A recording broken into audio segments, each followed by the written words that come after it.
What's going on, everyone? So the Los Angeles Lakers are falling apart, right? Rui Hachimura is expected to miss about another week or so. LeBron James went down with a growing strain.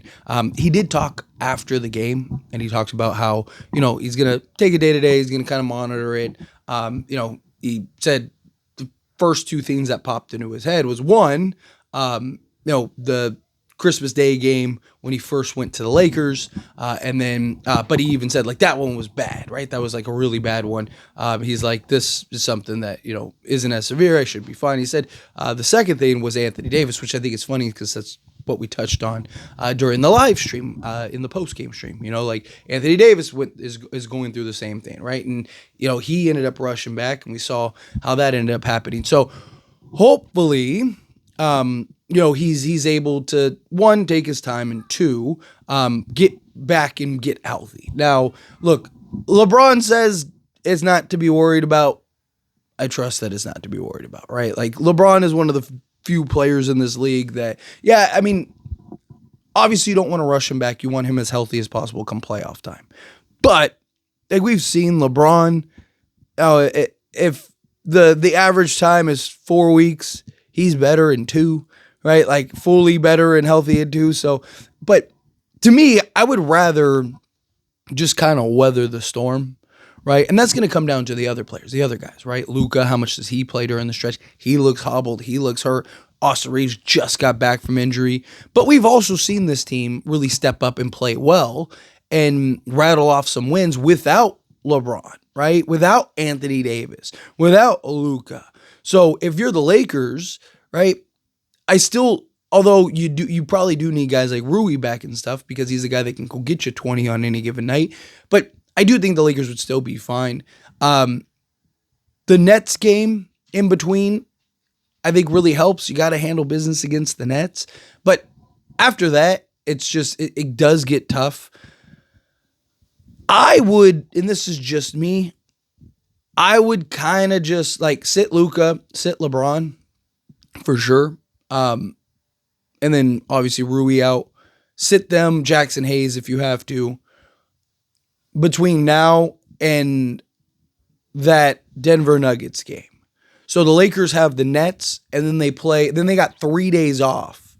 And then they play that back-to-back against the Milwaukee Bucks and then the Denver Nuggets. So if I was the Lakers, get through the Nets game. You should and can still beat the Nets. They're a tanking team. They want to lose, right? Like, you should be able to beat the Nets without LeBron and Luka. Then that gives Luka like a week to kind of get right, get rested. I would not punt the Milwaukee game because I wouldn't be surprised the Lakers beat Milwaukee without LeBron and Luka. But I would be okay with taking that L because, one, it's an Eastern Conference team where the Nuggets, you're fighting for seeding with them. Problem is if you lose either of those games, like the Nuggets game, you have to win. But I do think at that point you could bring Luka back. He's been off for a week. At the end of the day, look, as long as the Lakers are a top 4 seed, I care less, right? Like, would it be cool to see the Lakers finish as the 2 seed? Sure. But like, do we really, like, what would you rather have? Would you rather have the Lakers healthy and they finish as the 4 seed?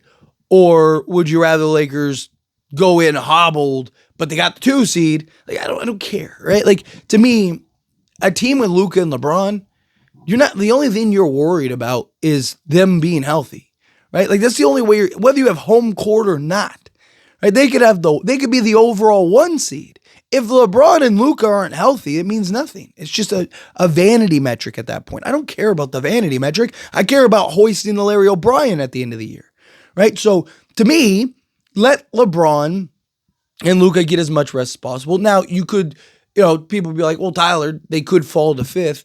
Even if they fell to 5th, right? Like, the only reason I want them to have a top 4 seed is so they have home court in the first round. So that way they can kind of work through, whatever kinks that they need to work through. They'd have that 4-5 matchup, which is against the Houston Rockets, right? And I do think that they could kind of work through what they need to work through. Maybe they lose a game or two that they wouldn't have lost otherwise. But I think you can weather the storm enough to then beat the Houston Rockets, is my point, right? But, like, again, even if they're the 5th seed, Right. Luckily, the Lakers have like a 6 game lead on the 6th seed. So at worst, right? Because there's only what 25 games left or whatever. I don't even think there's that many games. I think it's like 21 games left. But point is, like, the Lakers are only going to have to worry about falling at worst to the 5 seed, right? Because Lakers, even without LeBron, like LeBron and Luka could sit the rest of the season, and Lakers would probably still win enough games to stay in that 4 or 5 range, right? Maybe even stay in that 4 range. But 2.5 games, right, is what they're ahead of Houston. That's where it gets a little tough, right? Because Houston is good enough to kind of catch up to that. And then now they're the 4 seed and you're the 5. Memphis and like, because also you got to think too, if the Lakers finish in the 2 or the 3 seed, they play Denver in the second round. Now, I still am one of those people, bring me all the smoke. I'm still one of those people, like, I want all of it. Like, I know I said the same thing last year and it didn't work out. Lakers weren't good enough to win a championship. It's that simple. Right? Like, people, like after the game, people were like, oh, do you regret wanting the Denver smoke? No. Because you either are good enough or you're not. You got to beat the best to be the best. Right? Lakers weren't good enough last year. Right? I want the best team to win. So, Lakers weren't that. Right? Well, this year, I think the Lakers can beat Denver. And I want the smoke again. Because again, if you can't beat Denver, then you don't deserve to be in the finals, right? Like, you don't deserve to win a championship. If you can't beat Denver, you're not beating Boston or Cleveland or any of these other teams. So, because Denver's probably your toughest matchup because of Jokic, and you don't have that center. So, again, bring all the smoke. I want all of it, right? But I'd like to wait until the conference finals at least. Not because I'm worried about them or anything, but because I want to be able to work through the things we need to work through. Right? Like, you play Houston in the first round.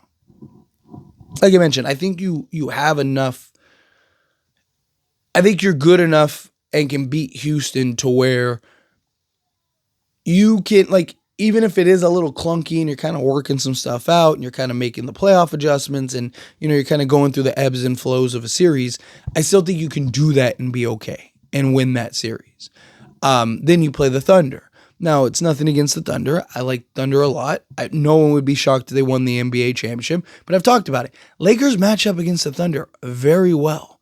They are very big against the Thunder. Thunder are not a huge team, right? Most of their guys are like 6'3" to 6'6", right? All of the Laker guys are like 6'8". I mean, even like Hartenstein and Chet Holmgren. Like, yeah, they're like big, like lengthwise, but they're not big physicality. Why? I mean, like Rui weighs more than like both of them, right? Like, so again, I think the Lakers match up very well. I think that is a series where you can work out some kinks and still be able to pull that off. Plus, Luka loves playing the Thunder, right? I don't think LeBron's going to miss too much time because he's going to want the accolades, right? So he has to play at least 65 games. I mean, he might play exactly 65 games, but, I imagine he'll probably take, the next 2 weeks off or so. The problem is it's just like right in the heart of this like brutal March stretch, right? If it was like, a week or two earlier or a week or two later, you'd probably be in a better position. Also, Lakers might have beaten Boston had LeBron not gotten hurt, right? Because it was a 4-point game. All right, even LeBron said, I came out in the locker room and it was 95-91, right? Like, Lakers might have won that had LeBron been in the game. Just something to kind of keep in mind. So, I mean, who knows? Lakers might be, if it's a week later, Lakers might be far enough to where it's like, just sit LeBron the rest of the year, right? Like, if Lakers have a 5-6 game cushion on like Houston at that point, right? Like, it's like, just let LeBron, like, they're not going to catch the Lakers even without LeBron. You could let LeBron and Lucas sit the rest of the year. But Lakers probably have to win about 10 more games. If they win about 10 more games, I think they can be in the finals, right? Because they have what, 40 wins right now. I think they need to get to 50 wins. If they can get to 50 to 52 wins, I think they'll be a top 4 seed. So it's where it's at. So they got to come in. They got to handle business. No LeBron. hey, Lakers have been very comfortable without LeBron recently, right? I would rest Luka. I know because he's been dealing with the little back tightness or whatever. It's just not worth it, right? Like to especially against the Nets. Let them all sit against the Nets. If you can't beat the Nets without Luka and LeBron, well then, you know, it's probably gonna get really bad really quickly. But I'll live with it, right? Like because again, luckily the Lakers did what they were supposed to do early on, to where now you can get into the playoffs and still maintain that 4 or 5 range. So I'm comfortable where the Lakers are at. It does suck that the team kind of feels like they're falling apart, but it is what it is. Gotta, next man up mentality. Luka said it himself, right? Like, it's the next man up. We got to figure it out, right? He'll be back. LeBron's fine. LeBron even said he's fine, right? He's just, hey, I gotta, kind of go through this. He's got to pretend before they put in the new parts. He's just got to pretend like he's actually injured for a week, right? He just needs an oil change and he'll be fine. But anyway, as always, this is a discussion. Pass question on you. Let me know your thoughts and opinions down in the comments below. What do you think? How do you feel? What are your thoughts? Do you agree with my points? Disagree with my points? Kind of mixed in the middle. How do you feel about the Lakers falling apart here a little bit towards the back end of the season? How do you feel? Whatever your thoughts are, I'd love to hear it either way. So let me know down in the comments below. That being said, if you haven't liked this video, hit that like button. Helps me a lot. So we enjoy these types of videos, and I truly appreciate it. Not subscribe to the channel, hit that subscribe button. Turn on the bell notifications. Appreciate y'all. See you in the next one.